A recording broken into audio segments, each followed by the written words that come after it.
nós te bendizemos e te louvamos por esse momento precioso. E o desejo do nosso coração é que tu estendas as mãos abençoadoras sobre este arraial, para que cada um possa experimentar, sentir, usufruir gostosamente as delícias da tua presença. Que o teu bom Espírito esteja trabalhando em cada mente, em cada coração, orientando, fortalecendo, para permitir que esse momento de culto brote uma adoração tão sincera, um prazer tão gostoso em cada pessoa, que se sinta bem, se sinta alegre, se sinta feliz e possa glorificar o teu nome nesta noite. E o Senhor, abençoando cada um, permita que a excelência da tua graça seja sentida por todas essas pessoas e o prazer dessa presença possa efetivamente alegrar os seus corações. Nós os abençoamos e o fazemos em o nome do Senhor Jesus. Amém. Podem tomar assento, por favor. Queridos, preste bem atenção para que juntos possamos aproveitar melhor o que vamos conversar nesta noite. Quando Jesus foi procurado por um fariseu, considerado um dos principais dos judeus, chamado Nicodemos, o qual dirigiu-se a Jesus admirado dos seus feitos. Esse homem bem intencionado procurou Jesus à noite por causa da sua condição de fariseu, e ele estava entusiasmado pelo que via Jesus fazer. Ele disse: um homem normal não pode fazer o que ele está fazendo. Então ele chegou a Jesus dizendo: olha, Senhor, tu só podes fazer isso se Deus estiver contigo. Jesus, com a sua observação bem clara, pôde notar propósitos sinceros naquele homem. Jesus lhe deu uma resposta extremamente significativa.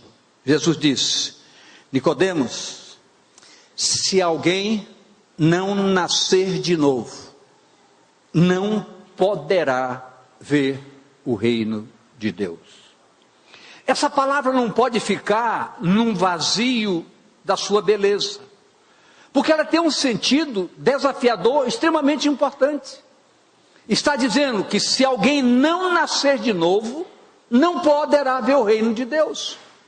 Então é preciso que você entenda que o nascer de novo demanda o quê? Um morrer. Morrer para quê? Para o objetivo da graça redentora, a salvação, o tirar o pecado de nossas vidas. Quando Jesus foi visto, disse: eis aí o Cordeiro de Deus que tira o pecado do mundo. Então essa condição de morrer para o pecado e nascer para uma nova vida, tem que ser um fato de tremenda relevância em nossas vidas. Eu preciso ter a consciência bem clara, que para ser um homem de Deus, eu tenho que ter uma vida condizente com os propósitos divinos. A palavra precisa ser orientadora de todo o meu caminhar, para que a obediência a essa palavra incorpore ao meu entendimento o Senhor da palavra. Então essa palavra passa a ser fundamento da minha vida. Ela deixa de ser apenas um escrito, ela passa a ser um fundamento que eu vivo com plena tranquilidade. Essa proposta não é individual, é um desafio para todos nós. Para você, diga a pessoa ao seu lado: é para você. Queridos, o processo de conversão, ele é dinâmico, mas dinâmico mesmo. E é interessante que no livro dos Salmos diz que o Senhor, em certos momentos, revela até pecados ocultos. Por que que Deus revela pecados ocultos? Isso eu tenho tido experiências muito profundas, coisas até que eu fiz na minha infância, totalmente errada. Hoje, quando me vem à mente, eu imediatamente peço perdão a Deus, porque o fiz na ignorância. Mas então, Deus quer uma limpeza total em nossas vidas. Limpeza total. Esse é o programa redentor. É santidade ao Senhor em plenitude. De todos nós Mas nós sabemos que para isso a luta é muito grande. É um desafio, meu amado, de cada dia. De cada dia. As provocações, e muitas vezes nós estamos presos ao que fizemos ou ao que fazemos. Muitas vezes estamos presos. Será que Deus vai perdoar? O que eu fiz foi coisas tão horríveis, tão ruins. Você vai ver hoje que é possível você sair daqui hoje com o começo de uma nova história. Só preste atenção. Então, como eu disse, o processo da conversão é dinâmico. Cada dia nós vamos melhorando. Muitas vezes nós temos uma vida muito tranquila aqui na frente de todo mundo. Em casa a nossa vida é totalmente diferente. É totalmente um absurdo. Nós temos que primar para sermos íntegros aonde estivermos. Aonde nós estivermos, a nossa identidade como servo de Deus não pode ser mudada.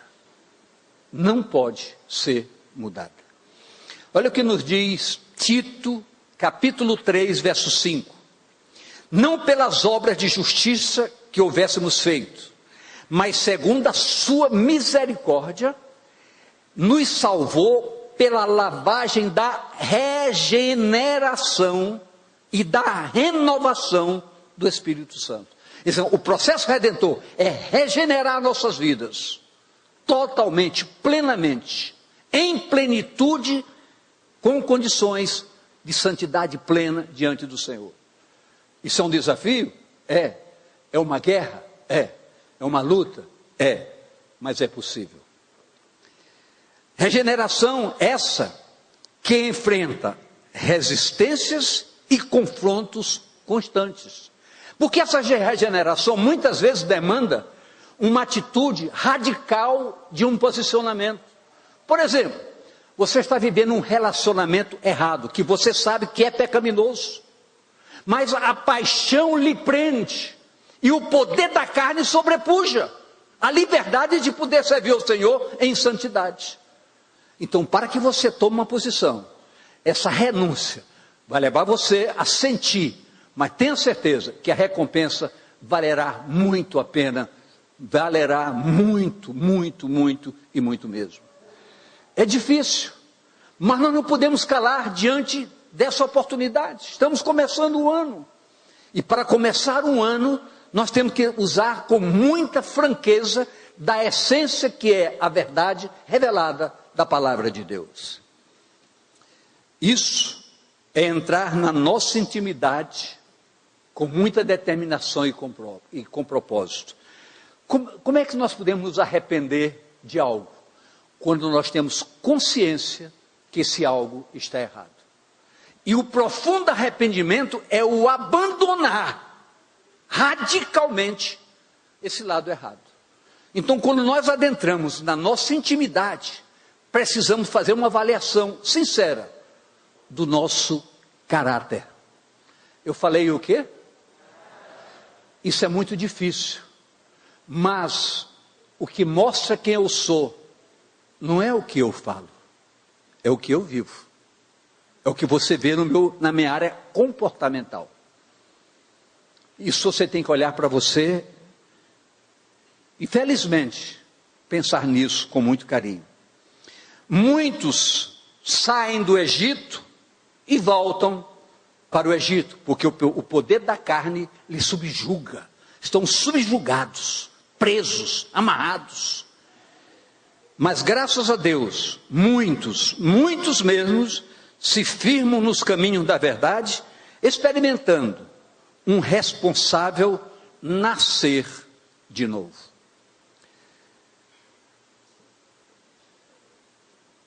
Você acredita que você é observado 24 horas por dia?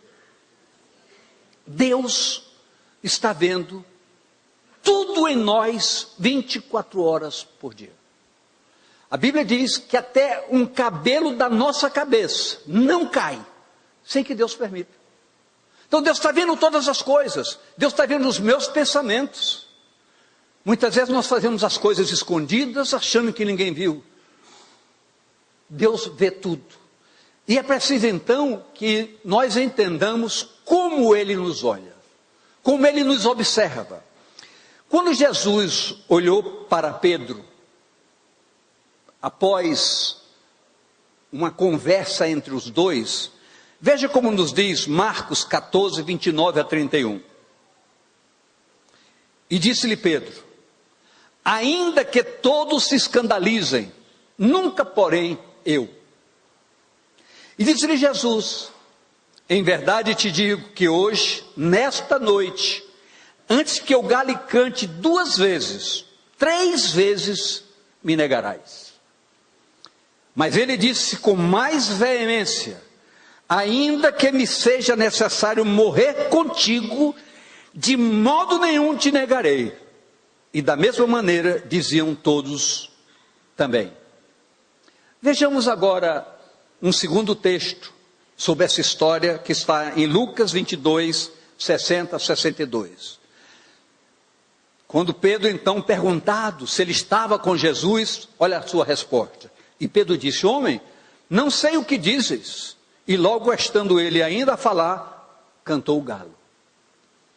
E virando-se o Senhor, olhou para Pedro, e Pedro lembrou-se da palavra do Senhor, como lhe tinha dito: antes que o galo cante hoje, me negarás 3 vezes. E saindo Pedro para fora, chorou amargamente. Queridos, a Bíblia fala sobre 2 tipos de arrependimento: o arrependimento e o profundo arrependimento. É importante que nós entendamos que nós todos precisamos buscar um profundo e sincero arrependimento das nossas falhas. Muitas vezes, na nossa avaliação, a nossa história é terrível, incontável. Fizemos coisas tão absurdas que é difícil até contar, porque espanta as pessoas. Mas o que eu quero deixar patenteado nesta noite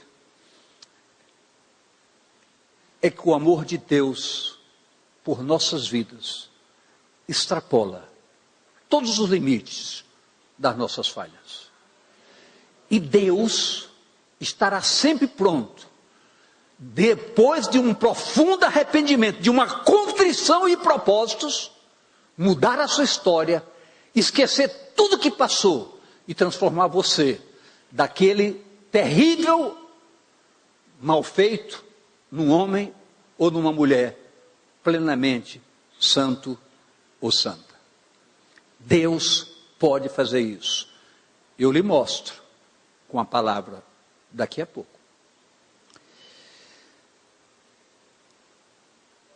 Todo episódio havia passado com Pedro, dessa história com Jesus. Apesar dos propósitos de Pedro, Pedro negou a Jesus 3 vezes. O olhar de Jesus para Pedro não era de condenação. A palavra nos mostra isso. Era de misericórdia, sabendo plenamente da fragilidade humana provocada por circunstâncias. Quando a Bíblia assevera que nós devemos ter domínio próprio, eu preciso ter uma consciência diante, primeiro, da minha responsabilidade diante de vocês, de subir a um púlpito para ministrar a verdade do Evangelho sem viver essa verdade. Então é preciso que eu tenha essa plena consciência que eu posso ter uma vida correta, que eu posso me qualificar como um homem de Deus e viver como um homem de Deus.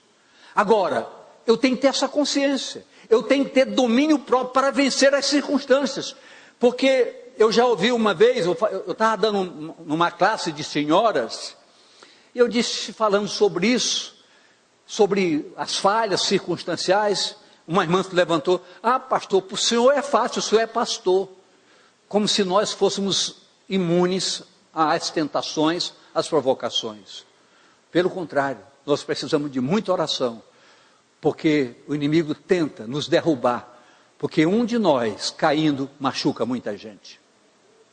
Então, o zelo do Senhor para conosco deve ser muito impressionante, deve ser muito primoroso. O olhar de Jesus, portanto, não era de condenação.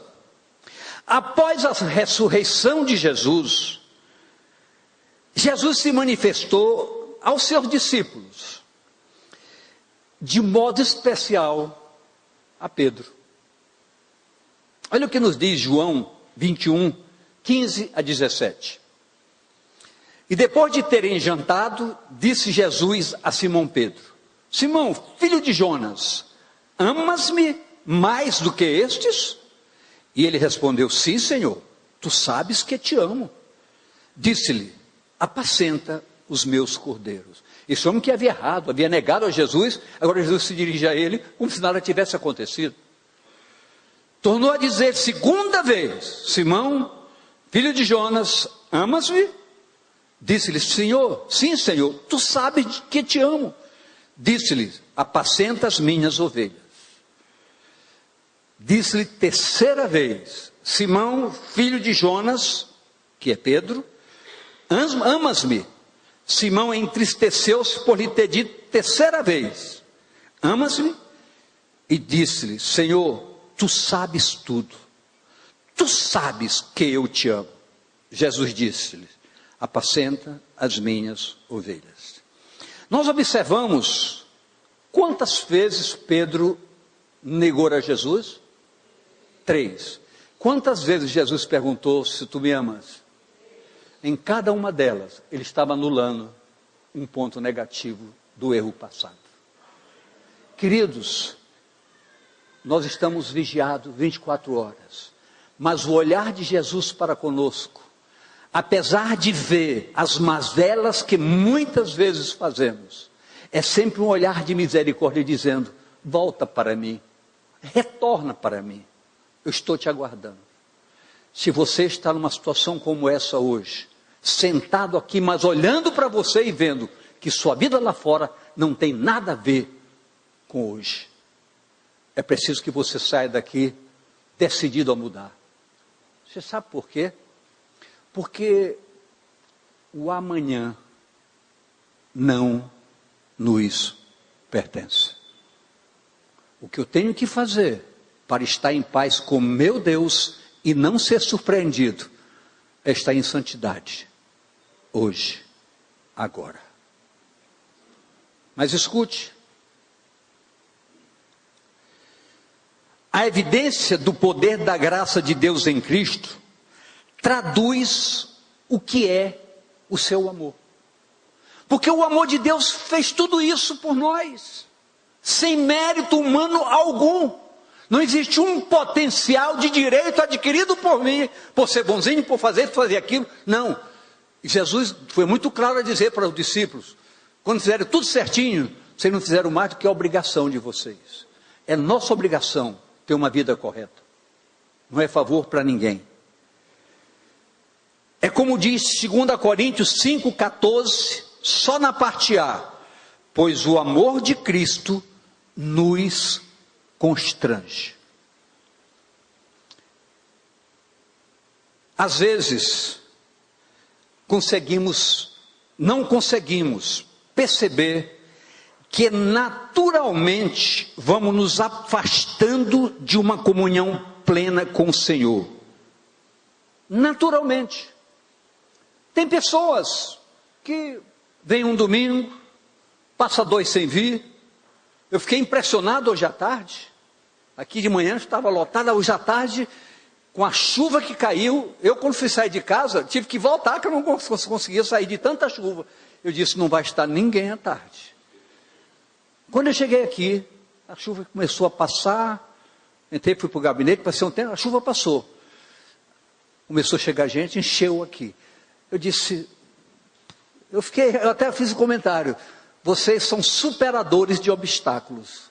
Porque muita gente tem aquele casalzinho que está deitado lá depois do almoço, aí o céuzinho escurece, ele olha para a esposa e diz: bem, vai chover, é melhor a gente não ir, não é, bem?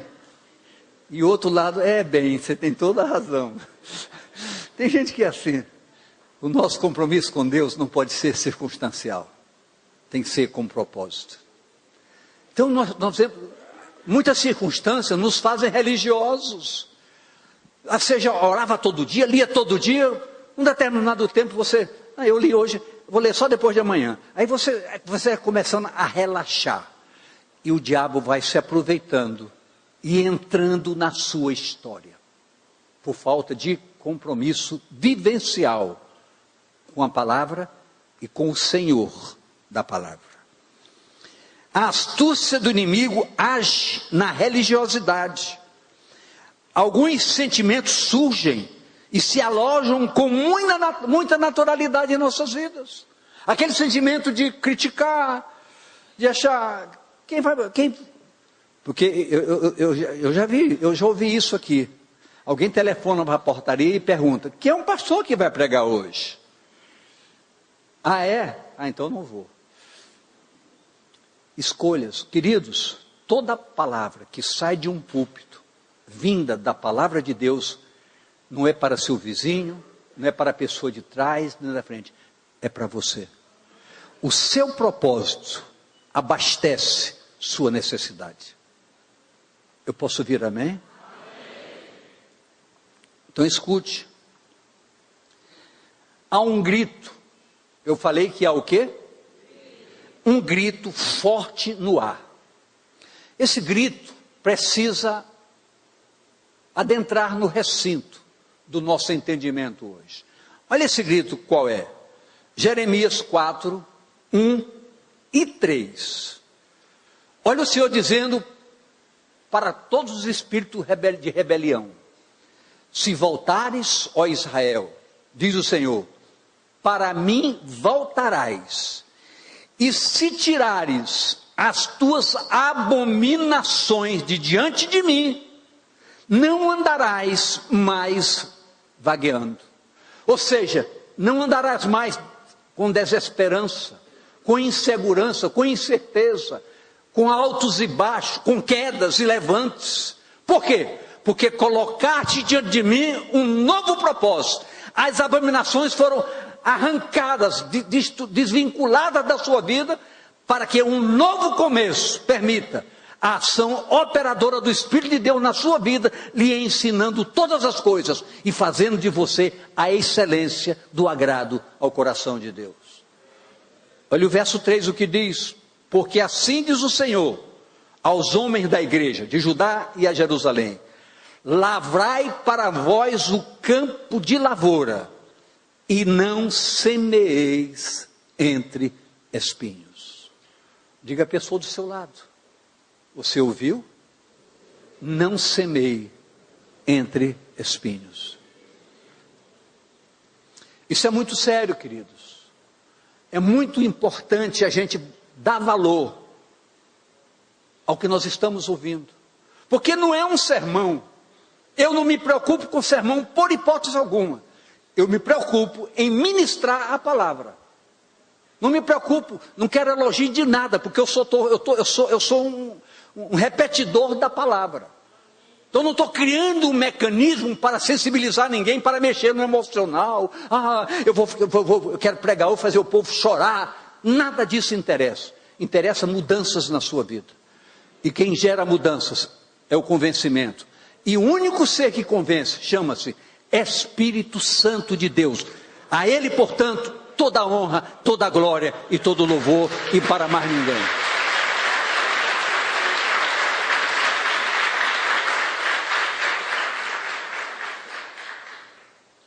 Então, queridos, vamos prestar muita atenção a essa chamada da palavra. O olhar do Senhor para nós lança também esse amor convidativo.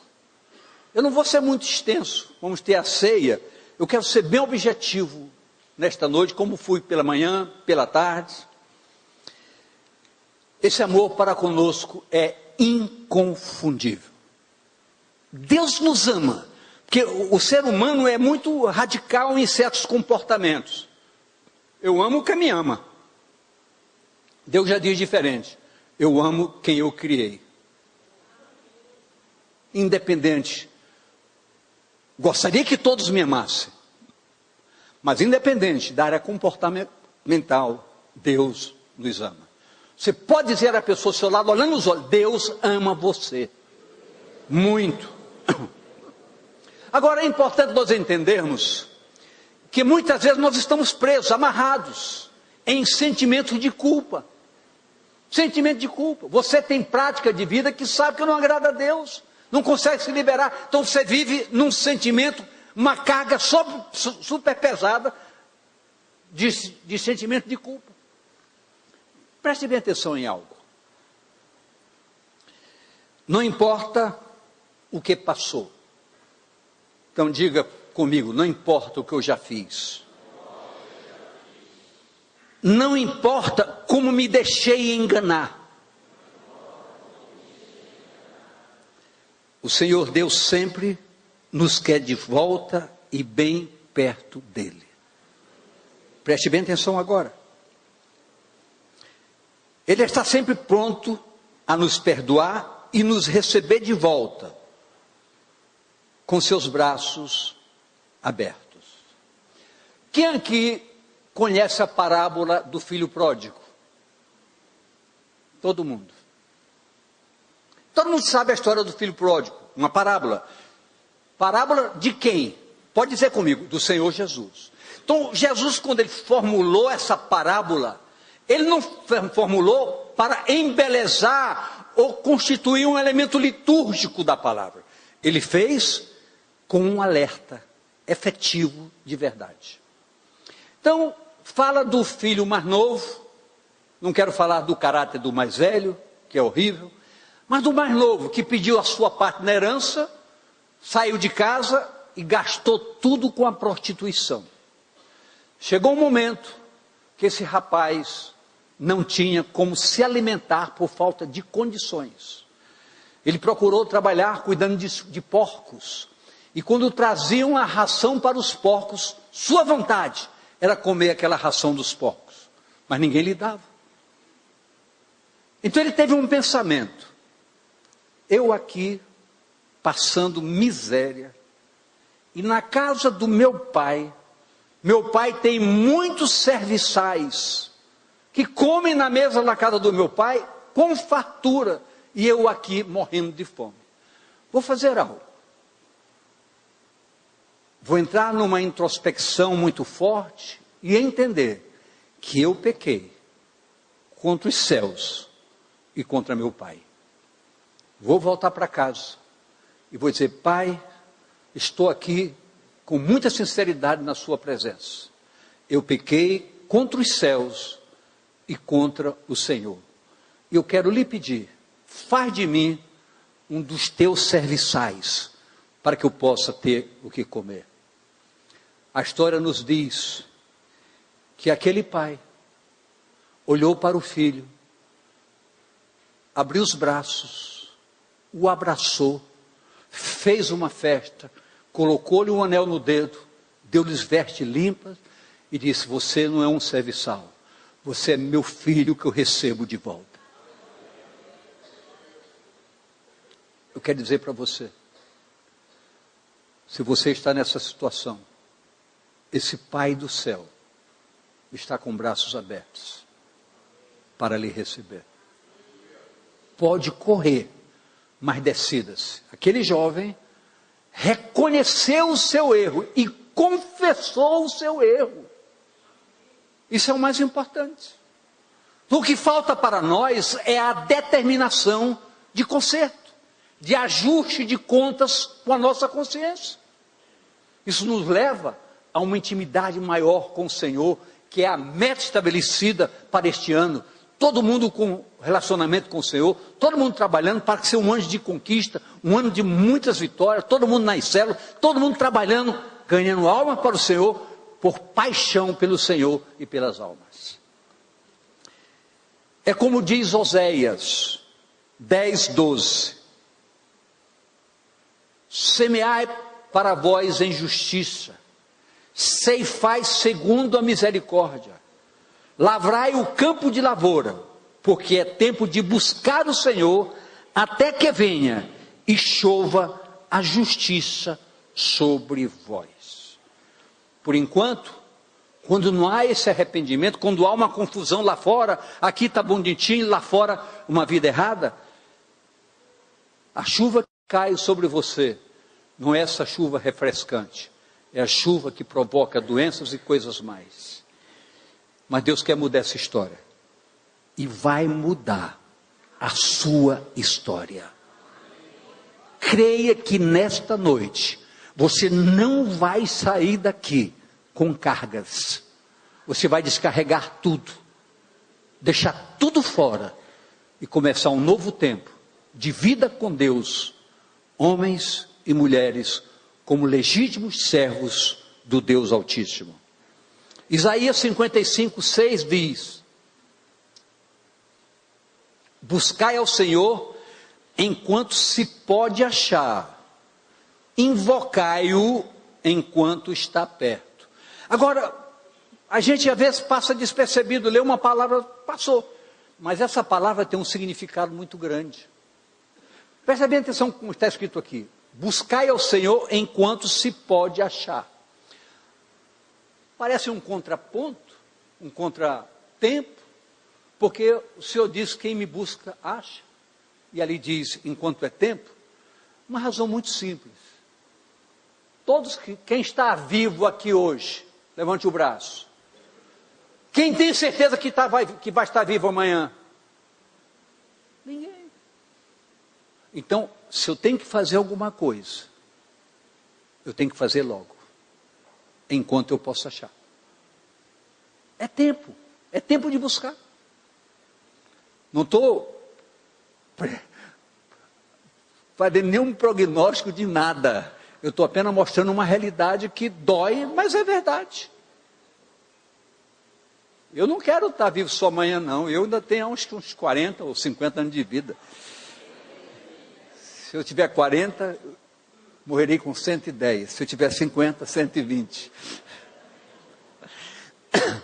Porque 71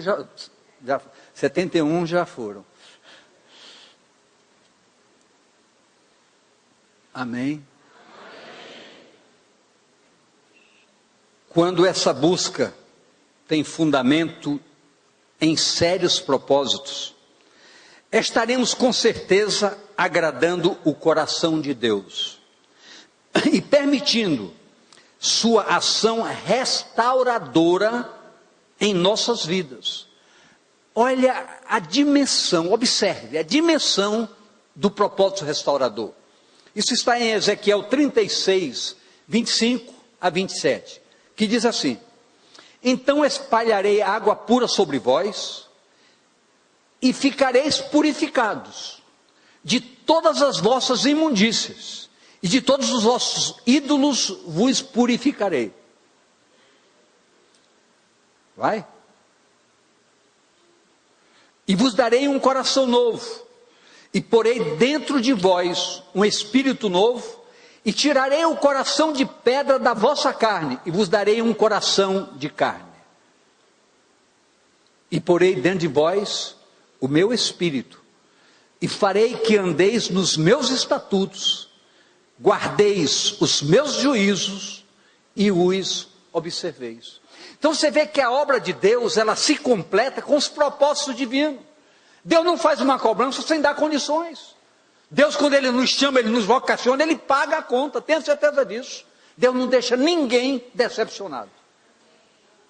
Então essa promessa é uma realidade viva para todos nós. Você pode dizer aqui convictamente: essa palavra Deus está dando para mim, porque eu posso conseguir tudo isso com propósitos diante do Senhor. Amém, queridos? Quando isso acontece em nossas vidas, sentimos o peso da glória de Deus, temos prazer na palavra, temos prazer na oração e no estarmos na casa do Senhor. A motivação de estar na casa do Senhor precisa brotar em nós, em todos, no domingo, na terça, nas células, no discipulado. É muito tempo? Não, querido, isso é pouco. Para a vida que o Senhor nos dá, isso é muito pouco. Temos tempo de sobra, se quisermos trabalhar, colocando as coisas em ordem, todos podem viver na excelência, sem lhes faltar absolutamente nada. Ninguém vai cobrar você deixar de trabalhar para estar aqui, não. Você pode fazer tudo corretamente. Isso é compartilhar as delícias do reino. Por fim, igreja, eu quero dizer a cada um de vocês, estar posicionado em um compromisso de vida com Deus é ter em Jesus a condição de Senhor sobre nossas vidas. É sem qualquer dúvida o melhor que nos pode acontecer. É ter a salvação fundamentada como alegria para nós, porque a salvação gera alegria. É viver a vida abundante prometida por Deus. Mas eu quero dar mais um versículo para vocês, que não está no esquema que eu passei para lá. Mas eu gostaria que você de pé ouvisse esse verso. Vou pedir para você colocar na tela, Gálatas capítulo 16, verso 15. Gálatas 16, verso 15. Leia comigo isso, por favor.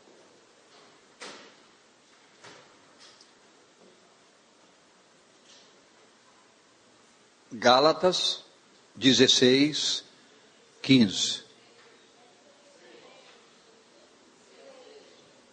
Opa, é 6, Gálatas 6, eu disse 16? Não existe. Gálatas 6, verso 15.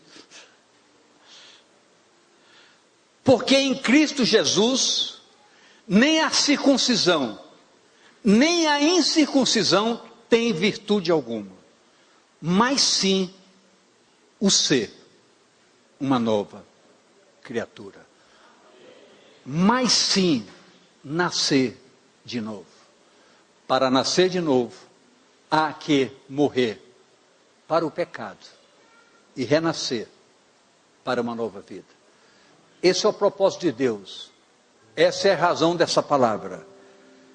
Pai, nós te bendizemos pela tua palavra. Eu quero te agradecer com alegria no meu coração, porque a tua palavra é um reflexo vivo dos teus propósitos para com a tua igreja. E o nosso desejo ardente nesta noite é que o teu povo abra espaço para entender, para compreender, para se apropriar da palavra revelada como vida para a vida de cada um deles. Para que cada um possa fazer sua análise pessoal, posicionar-se, preparar-se para um novo tempo e entender que cada dia precisamos viver vigilantes para com as coisas do reino, para que não possamos ser tragados pela religiosidade, mas incorporados no propósito da palavra, para que a palavra seja alimento nutritivo para as nossas vidas, e a comunhão de relacionamento com o Senhor, o abastecimento da força sobrenatural, que promoverá alegria ao coração de Deus e fortaleza para a nossa caminhada segura. Que tu abençoes nesta noite, com muita paz, com saúde, com alegria, com felicidade.